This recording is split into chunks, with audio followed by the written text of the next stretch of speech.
Baga po dito nalamisan nga lugar iti syudad tayo diti Bagyo. Dandanon ko iti Kablao tunggal mais sa kayo kakapsat. Jelata ada tayo iti sitwasyon iti panawan tayo nga napulot yal daw. No pagdanon ti malum rabiin ka na parbangon talaga amat nga kupot tayon. Well, we thank the Lord. Ore kanyak. I just thank the Lord for how He has been so faithful. Iti panagbiag tayo. We've been struggling diti page tayo iti Facebook. Talaga nga trying to see the issue. Talaga nga binato da tayo mat iti issue nga offensive da ito'y dagiti mabubuya diti page. Yangay, we are telling the truth, it will really offend. And may sapay nga imbarsak na kada tayo, binarsak na tayo ti copyright.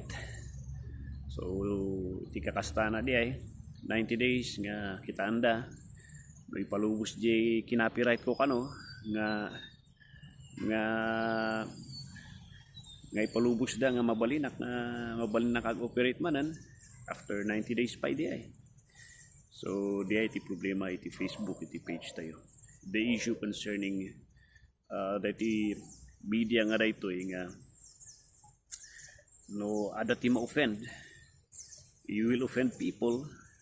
There is a big possibility nga nalakalang ay pasardong na ka. And since we are on the truth, we are telling the truth, we expect di jay. We just thank the Lord that for 4 years kat nadanon tayo pa di jay. So ako na as early as na ustumat ka din kaysa din manon tayo ti manupay nga taon mga 8 years, 9 years then biglang cut off di ay cut off da dito records tayo.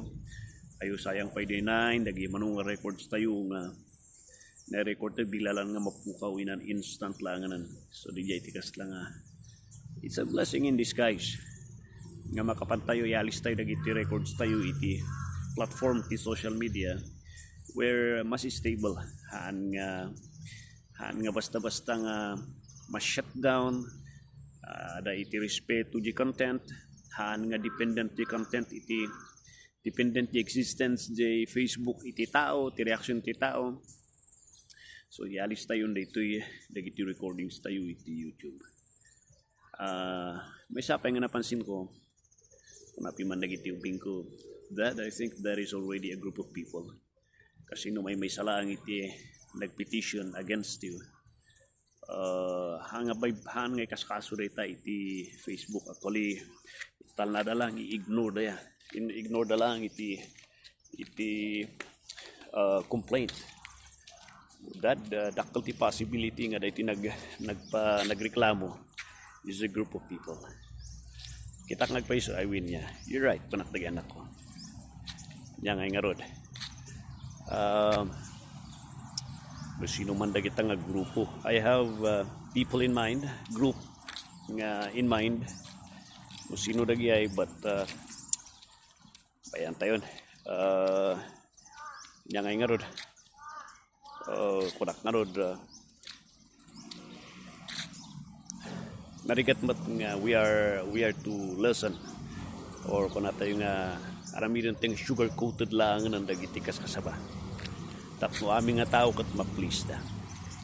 Kung napi man natin may sana komentar jay i-post di rabi kuna na sumasyak agkantak lang nun tapno maragragsakan ti tao tayo sumatigay kahit na ti Facebook agkantak lang nun tapno awan ti reklamo agpaiso no iti point mo kat iti side mo kat kahit mo jakan kanta nga ma-please iti tao mabalin daktal iti tulong namat iti social media tapno maidanon iti mensahe iti kanta nga manyangay nairana nga iti content tayo but we are talking about truth. We are talking about offensive truths iti scripture that many times kaduan nga tao but they don't like it. We expect nga kasto iti mapasamak. The Facebook is not a good kung na tayong hanga na pintas nga pakaidulinan dagiti recordings tayo. So ako nak, it's true. Nya nga ialis tayo iti YouTube. So awisat da kayo iti YouTube channel tayo itata.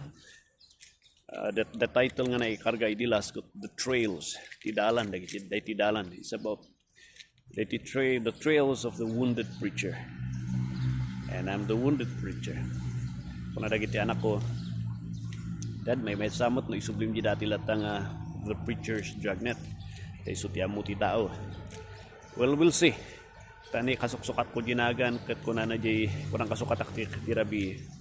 Kat it will take me 9 days no kahit mga sukatan. Aguray ka pa iti 9 days no kahit mga sukatan dito title iti channel no isubli tayo iti The Preacher's Dragnet iti YouTube nga channel. So that's the update iti recordings tayo. That's still a blessing for that 4 years nga binakapyo. Yang nga rod. We are on the side iti truth. This ministry is for the truth iti Southerners. It's not for entertainment, and we expect ti kakase. But I just thank you, Kakabsat. I just thank you for being with me, for the prayers and support. And dito kitaan tayo, tikasta tayo dito ita under review kan under 90 days restriction dagiti privileges kana features iti Facebook ada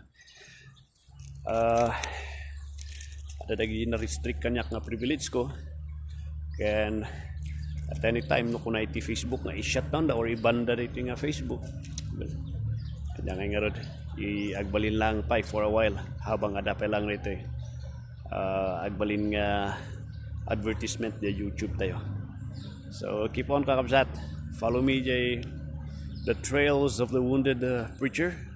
I-channel tayo di YouTube, and makasat mo nagbaling nga bendisyon dito Facebook ministry tayo di Preacher's Dragnet. I hope and I pray agtuloy nga bendisyon dito under jay platform iti social media iti YouTube. Still, we praise the Lord. We praise the Lord for everything. God bless and have a blessed day, Kapsat.